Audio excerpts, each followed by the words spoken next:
Today's guest is Lauren Sowa, New York-based actor, filmmaker, and co-founder of Form and Pressure Films, a production company dedicated to diversity and equality on set and on screen. A Tisch-trained performer with credits on HBO, CBS, and Amazon Prime, Lauren has evolved from working in front of the camera to producing and directing award-winning independent films, including Marisol, which won the HuffPost Impact Award and was licensed by HBO. Welcome to the show. Thank you so much for having me. You're quite welcome. So congratulations on getting your BFA at the Tisch School of the Arts. It's an impressive academic distinction. And you started your acting career in Philadelphia. Can you tell us what kinds of productions you were in? They were film or theater? Yeah, I actually started acting professionally when I was a kid, so around age 7. And I grew up just outside of Philly, well, a little bit south of Philly in a place called Lancaster, Pennsylvania.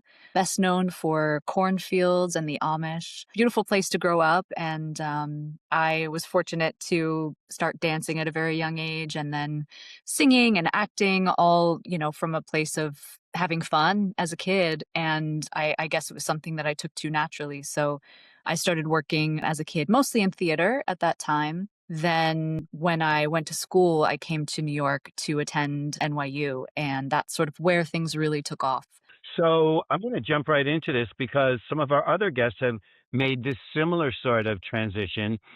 When you're an actor, I know when I started studying, you get the mantra, stay in your lane. Stay in your lane. Don't try and write, don't try and direct, just stay in your lane. You're there to act. And some of our other guests have shared that while they loved acting, they sort of missed what they felt might be creative opportunities for them to express their theatrical visions by not being a writer or a director. So, what was it that sparked you to say, hey, maybe I want to be on the other side of the camera? For me, it was a little bit different. I think it was around 2016 when Trump was first elected. And I, up until that point, had been doing, theater, film, and television as an actor and having a great time, honestly, playing some amazing roles, traveling the country, really having a wonderful time. But for me, it was more so that I felt this need to say something more with my art. Hmm. I felt that for me, artistic expression was a wonderful way to connect with people, to build community, to create empathy, things that I really wanted to see grow in our country specifically. And so around that time, I felt very spurred to start making my own work. And it was also kind of combined with, for myself as an actor, I had played incredible roles in theater. And when I started transitioning to doing a lot of film and television, at that time, I just felt the roles I was auditioning for were not as complex and interesting as the roles I had played on stage. And so I really wanted to start seeking out people who were creating the kind of work on screen that I had been doing on stage. So that was sort of those two things combined for me, sort of the political climate and my desire to use art as a form of activism and my sort of disillusionment with the parts I was being considered for, wanting to create opportunities for myself as an actor. And so that's how it started, is really from a place of facilitating more creative opportunities on screen. That's pretty powerful because it's sort of, you're combining your love of the arts and your determination to have a voice in the Hmm. way society's going and what's the direction. And is it important to express an alternative view of what's important, what should be important to us in society? And certainly, women and minorities took some serious hits in the first administration of the Trump fiasco. So I think that's really powerful. This group that you've started, PANO, co-president of PANO supporting women and gender expansion in filmmakers, with all of the things that women in our industry have endured and in politics and the Me Too movement and the Weinstein disaster. And now, with all the Epstein victims coming to light, how are you kind of trying to reinforce opportunities that can't be belittled like you felt when you were auditioning for films or taken away in your women and gender expansive attempts? Or Yeah, I mean, Pano was a nonprofit that was in operation from around 2016 up through just the end of last year. So we shut down at the end of 2025. And Sydney Hugh is the founder of that organization, and she and I co-led it for a majority of its run. And it was an incredible community to be a part of. It started in a very grassroots, organic way of a bunch of women. Some had gone to film school, some had not, really wanting to learn and grow together. And I think in that time, in that decade of operating, we did create a lot of impact. We focused a lot on education, on building community, on small grants for the community, and then showcasing our members' work, always trying to create more opportunities and increase inclusion in the industry as a whole. That's always been our goal. I think there are a lot of women in film and other marginalized folks who are working really hard every day through various nonprofits and communities to try to create better representation in media. Hmm. I think media is still our greatest influencer. I mean, we learned this during lockdown as well, that when folks come home, they want to watch something. If they're stuck inside, they want to watch something.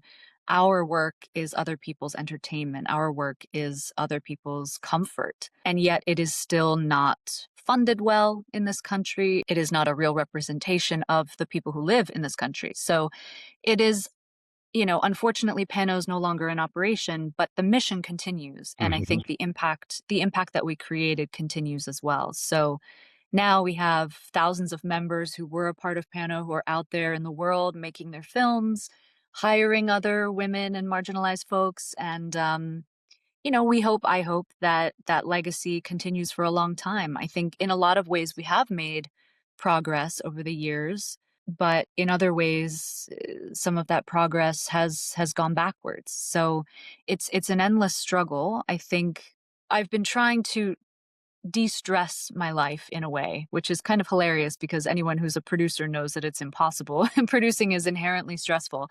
But I think I got so bogged down in the statistics and the how difficult it is in this industry. And I have to sort of, in a way, stop thinking about that so much and really focus on just the love of it. I'm an artist because I feel called to do that, and also because I just love it. It's one of the best jobs in the world. Hmm. No matter what position you're in, obviously acting is a very full body experience, very inside outside experience, and producing can be a bit more logistical, but being a part of a community that continues to create art and tell stories that matter, that can change the world for the better, that's something that I take really seriously and that I just love and have committed my life to.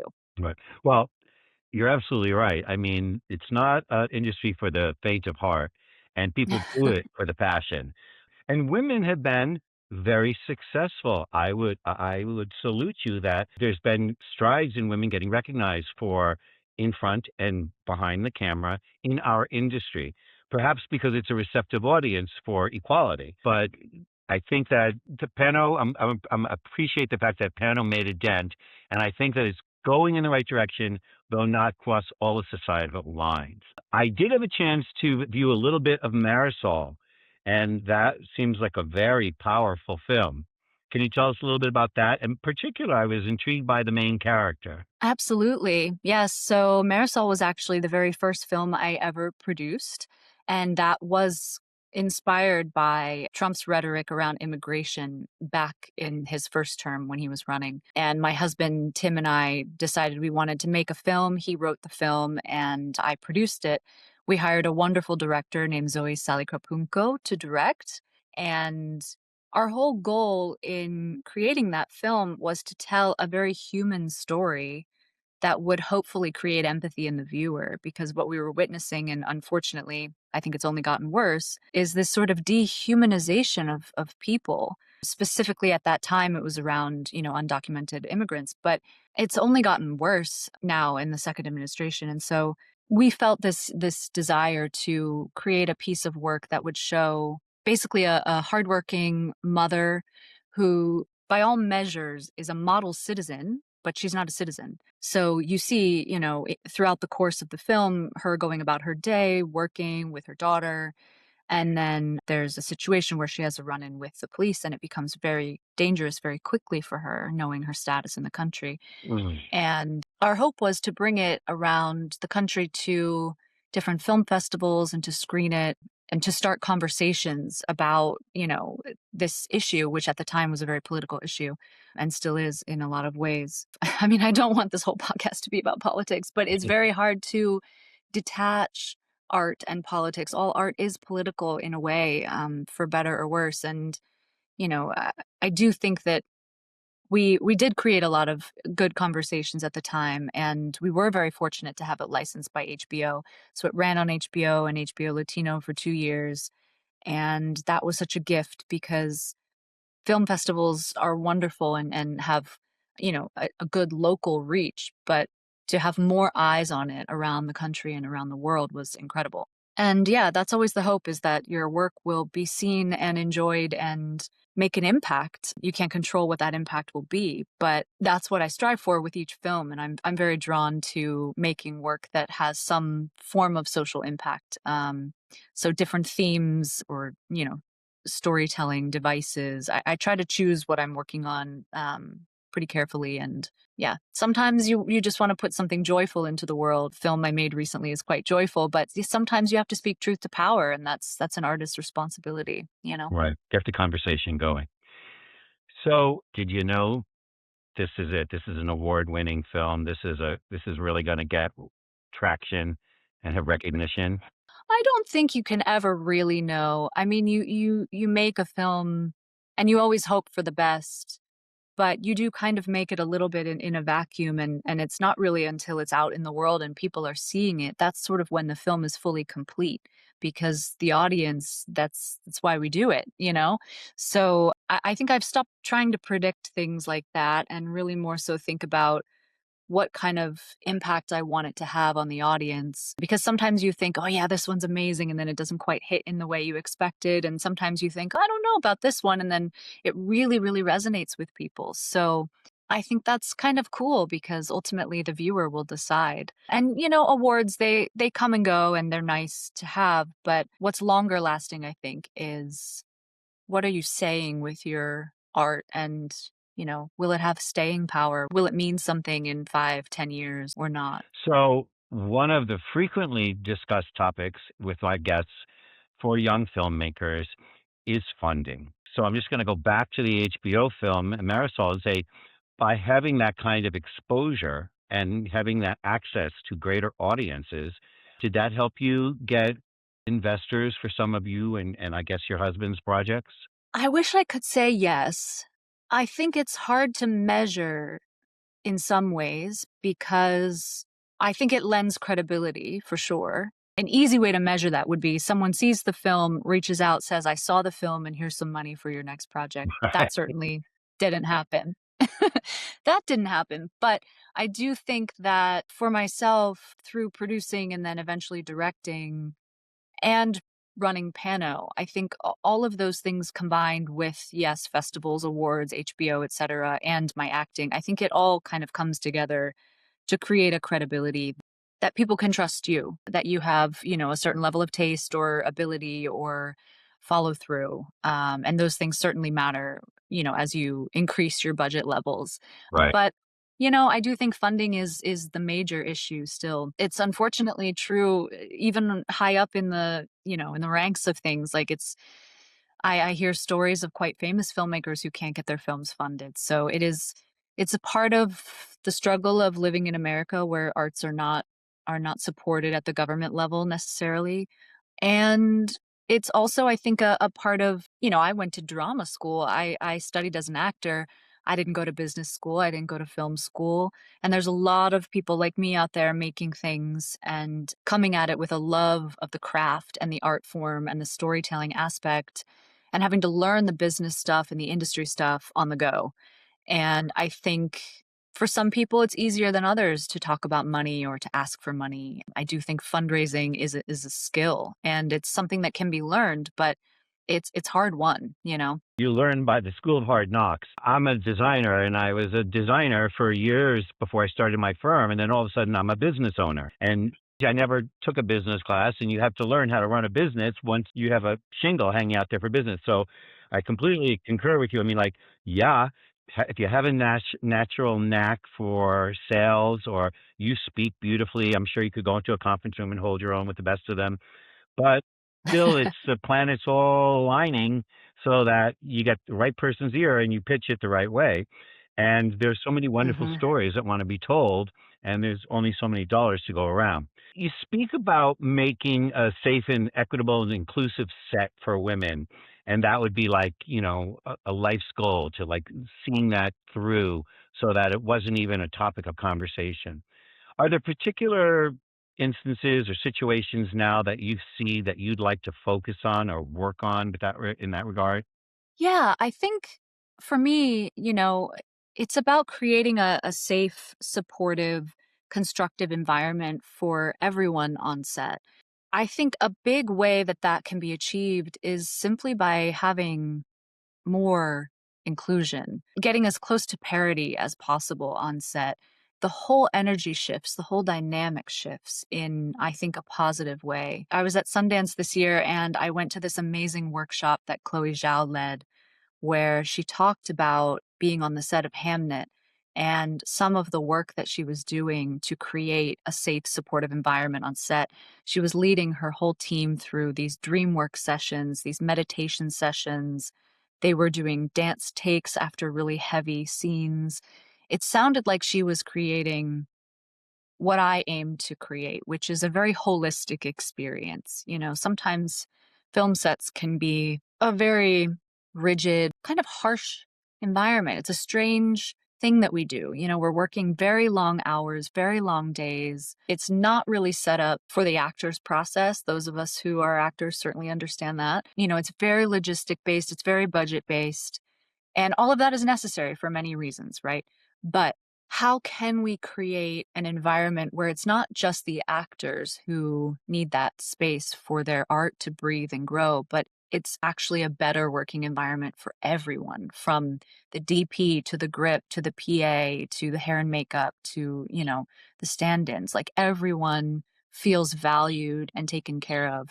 For me, that's very important. And I'm working at a smaller scale of set than certainly a lot of, bigger sets in the industry. So it's a bit easier for me to do that. But, for me, that sort of care and attention starts long before you ever even get to set. Hmm. Like, I really like to sort of make sure that I'm interviewing and speaking to each person I'm going to hire to get a vibe check in addition to their skill set, to make sure I know their allergies, their dietary restrictions, what their favorite little snack is, like little things like that. What do they need? Do they need any accommodations? Or, is there a way that I can make this experience positive for them? And a lot of the things we're making we don't ever have as much money as we wish we had, right? But are there little things that I can provide that will make that person's job that much easier or more pleasurable throughout the shoot? I think there's a lot of things that as a producer, I would recommend that other producers, go that little extra step because it pays back so well. When your crew is in a good mood, when everyone gets along, when they're multitasking, but they're also talking to each other and figuring things out together, like it takes one bad apple to ruin the vibe for everyone. And I'm very sensitive to that. So I really do try to create and do my part in sort of helping to set up the set for success. And of course, all producers do that, right? That's our job. But I try to go the extra mile to really try to think about the chemistry of the team. I try to think even before that, when I read a script, about what are the themes of this? Is there anyone I know in my sort of database of crew who has a personal connection to this? Maybe I could pitch a DP that, this is something that they really relate to. We had a set recently where it was about pregnancy loss, and basically I wanted as many parents as possible on the set just to have. I think that even if you're a boom op, like your point of view matters, and it might not be obvious to the audience how that impacts the story and the film, but to me I just find it to be a better experience. So I think about all those kinds of things and then see how it shakes out. That was fantastic. You kind of answered my next question with how would you design an ideal film set culture? To me, I hear connectivity. How are all the components connecting? And is there, other than your skill as a DP or a producer or director, what are the other connections that you might hold in common that you can Hmm. share as a group that will help make the final product better and experiences? And like in Hamnet, and I also understand that that was very true on Ozark, that there was a Mm. lot of community outside of the actual filming of the scenes that was part of its success, and I think it was wildly successful. As I promised you, we've gone grossly over time. I'm always happy about it. That means everybody's enjoying themselves. We talked about funding being a challenge for filmmaking, and that's across the board, young and independent filmmakers, and even the big names. And it seems that we're in a little bit of a downturn here in our industry. But what do you think would need to change outside of just the general economy, being strong and healthy, for it to survive and thrive over the next decade? Or do you see any buttons that we should be focused on? I think we are in the middle of trying to figure that out right now because I do think the indie film model specifically is a bit broken. And I mean, I could talk forever about reasons why, but a big reason why is that fewer people are taking risks in funding. Right.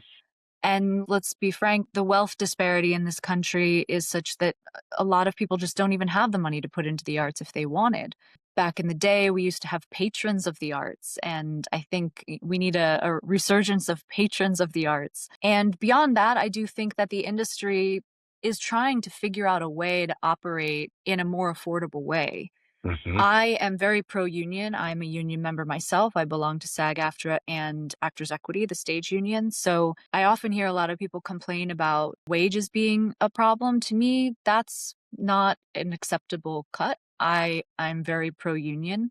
I do think we need to find ways to be economical in the sense of what kind of content are we funding? How much are we spending on these projects? And could we find a happy medium? Maybe it starts at the script stage where we're writing things to be less expensive. And maybe it's, can we take a chance on some unknown actors? We're so celebrity obsessed and it's all linked, right? Because those are the things that get people to leave their home to go see the movies. But we have to get creative or it will die. I also think a big issue, and I know that the producers union is talking about this and trying to make some change here, but poor independent producers have really been screwed by the new model. There's no development money anymore. There's no back end if their film does get to theaters. It's very, very hard to make money as an independent producer, and people are spending years and years developing work for free.